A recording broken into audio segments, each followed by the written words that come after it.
পাণ্ডবদের বিরুদ্ধে যুদ্ধ করতে প্রস্তুত।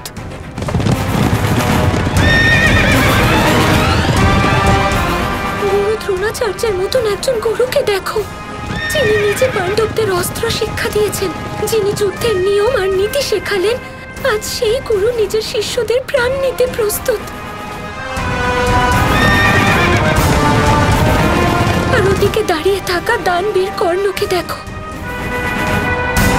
যিনি না চাইতেও অধর্মের পক্ষে দাঁড়িয়ে আছেন আর ধর্মের বিরুদ্ধে এই যুদ্ধ করতে চলেছেন। এই সেনাতে কর্ণের মতো অনেক শূরবীর আছেন, যারা জানেন যে তারা এবার অধর্মের পক্ষে দাঁড়িয়ে আছেন, ধর্মের পক্ষে নয়। অনৈতিক কাজে লিপ্ত হচ্ছেন, কিন্তু তবুও মিথ্যে কর্তব্যবোধের আগে নত হয়ে অর্ধেক ভারতের মৃত্যুর কারণ হওয়ার জন্য প্রস্তুত হয়ে আছেন। মূর্খ দুর্যোধন আর কুটিল শকুনির পক্ষে দাঁড়িয়ে আছেন।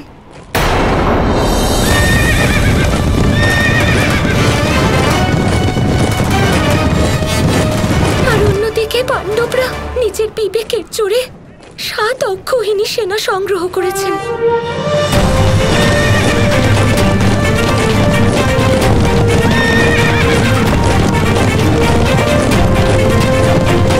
অনেক মহান যোদ্ধারা ওনাদের পক্ষে আছেন এই ধর্মযুদ্ধে।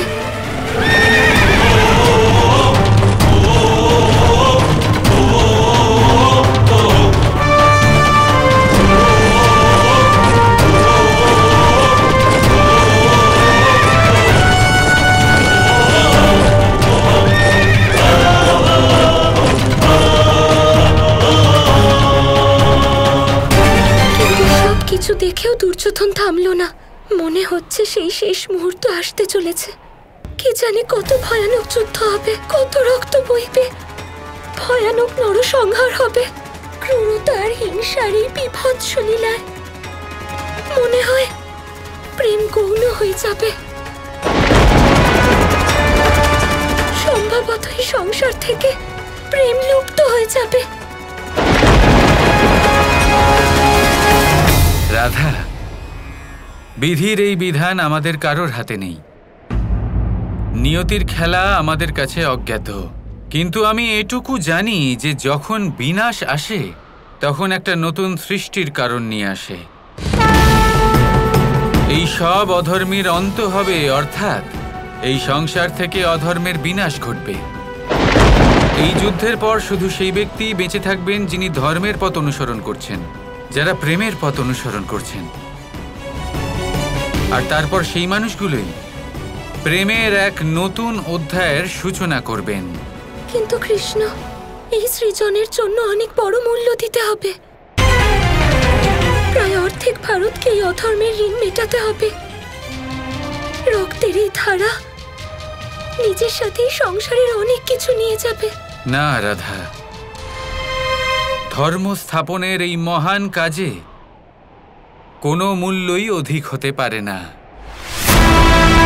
এই সমস্ত সংসারকে এই অজ্ঞানতা আর অধর্মের অন্ধকার থেকে মুক্ত করা এবং তারপর জ্ঞানের স্থাপনা করা, তার জন্য যে মূল্যই দিতে হোক না কেন রাধা, তা অধিক নয়। কিন্তু হ্যাঁ, একটা কথা নিশ্চয়ই বলবো, এই মহাযুদ্ধ আরম্ভ হওয়ার আগে এক অত্যন্ত বড় ঘটনা ঘটবে। এমন এক ঘটনা যা অনেক যুগ অন্তর একবার ঘটে। পৃথিবীতে এমন একটা জ্ঞান জন্মগ্রহণ করবে যা এই সংসারের প্রত্যেক প্রাণীর উদ্ধারের কারণ হয়ে দাঁড়াবে রাধা, যা সবাইকে অজ্ঞানতা থেকে মুক্তি দেবে, জীবনের ধর্মের পথে চলার পথ প্রশস্ত করবে। কিরকম জ্ঞান কৃষ্ণ? ধর্মের এমন এক অদ্ভুত জ্ঞান রাধা, যা সনাতন ধর্মের আধার হয়ে উঠবে, প্রত্যেক কর্মের আধার হয়ে উঠবে, মানব জীবনের প্রত্যেকটা প্রশ্নের উত্তর হবে, যাতে কর্ম, ভক্তি, জ্ঞান, মুক্তি এই সব মিলিত থাকবে। আর এই সংসারে এমন কোনো প্রাণী থাকবে না যে এই জ্ঞান থেকে কিছু লাভ করবে না। এই জ্ঞান প্রয়োগ করে নিজের জীবনকে আরো সুন্দর, আরো অদ্ভুত করে তুলতে পারবে। আর এবার এই জ্ঞান অর্জুনের মাধ্যমে এই সমস্ত সংসার লাভ করবে রাধা। হয়তো এই মুহূর্তের জন্যই বিধি এই বিধান রচনা করেছিল। ধরে নাও যেন এই জ্ঞান দানের জন্যই এই সংসাররূপী রণভূমি সজ্জিত হয়েছে, যেন কোনো উদ্দেশ্য পূর্তির জন্যই এই সব ঘটনা ঘটেছে। এরপর ভবিষ্যতে যে যাই বলুক না কেন, এর পূর্বে অতীতে যে যাই বলে থাকুক না কেন, যাই লিখে থাকুক না কেন, এই জ্ঞান হবে সনাতন, আমার জীবনের সার, সমস্ত কর্মের আধার হলো গীতা প্রসার, গীতা প্রসার, গীতা প্রসার। সেনাপতি ভীষ্ম, আমি আপনাকে ভারতের সবথেকে বিশাল আর সশক্ত সেনা দিয়েছি। আমার মিত্র কর্ণ ছাড়া আর এমন কেউ নেই যে আপনার সাথে যুদ্ধে অংশগ্রহণ করছেন না। আর সে এখানে উপস্থিত নেই কারণ আপনি একজন সুতপুত্রকে নেতৃত্ব দিতে চান না, কারণ তা হলো আপনার সম্মানের বিরুদ্ধে। আর আমি আপনার এই ইচ্ছার মান রেখেছি। কিন্তু পিতামহ, আমাকেও আমার জয়ের জন্য আশ্বস্ত করুন। আমাকে ভরসা দিন যে আজ পাণ্ডবদের ওপর বাণ চালানোর সময় আপনার হাত কাঁপবে না। আজ পাণ্ডবদের ওপর আপনি রুদ্রমূর্তি ধারণ করবেন। দুর্যোধন, আমি যখনই যুদ্ধ করি তখন হস্তিনাপুরের সুরক্ষার জন্য করি, হস্তিনাপুরের জয়ের জন্য করি, কখনো দুর্যোধনের জন্য নয়। আজও এর বিকল্প হবে না। আমার প্রতিজ্ঞা ভুলে যেও না। আমি আমার পৌত্র পাণ্ডবদের প্রাণ কখনোই কেড়ে নেব না। আমি এই যুদ্ধ শুধুমাত্র হস্তিনাপুরকে জয়ী করতে করব, পাণ্ডবদের প্রাণ কেড়ে নেওয়ার জন্য নয়। নিঃসন্দেহে পিতামহ, আমি ওই পাণ্ডবদের প্রাণ নয়, জয়ী হতে চাই।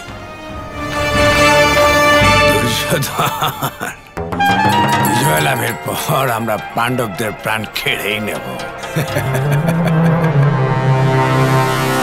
আর সত্যি পিতামহ, আজ আপনার কথা শোনার পর আমার জয় নিয়ে আর কোনো সন্দেহই নেই।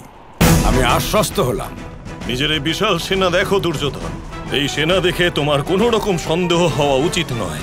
আমাদের কাছে ভারতের সবচেয়ে বড় সেনা আছে, বড় রথী মহারথীরা আছেন, প্রতিভাবান যোদ্ধা আছেন। এই মহান শক্তির সামনে শুধুমাত্র একটি শক্তি টিকতে পারে,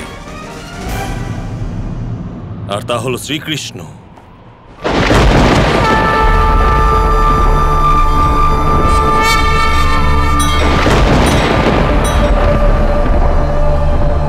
পাণ্ডবদের জয়ের সবচেয়ে বড় কারণ হলেন শ্রীকৃষ্ণ, আর তোমার পরাজয়ের সবথেকে বড় কারণও শ্রীকৃষ্ণ হতে পারেন।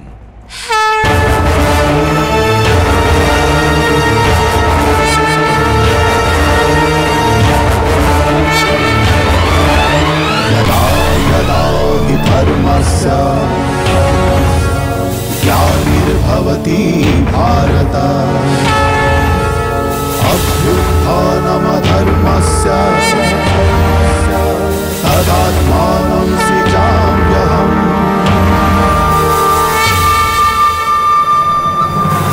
परित्राणाय साधूनां विनाशाय च दुष्कृतां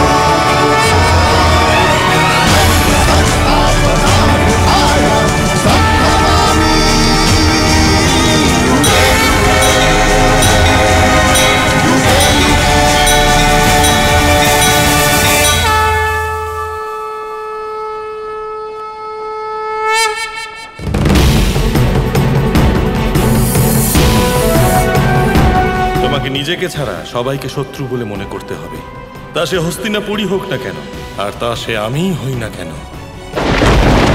আমি হস্তিনাপুরকে তো নিজের শত্রু বলে মনে করতে পারি পিতামহ, কিন্তু আমি আপনাকে নিজের শত্রু বলে কিভাবে মনে করব? তোমার এই প্রশ্নের মধ্যেই লুকিয়ে রয়েছে ধর্মের সার। এবার আমি তোমাকে শোনাবো গীতা প্রসার।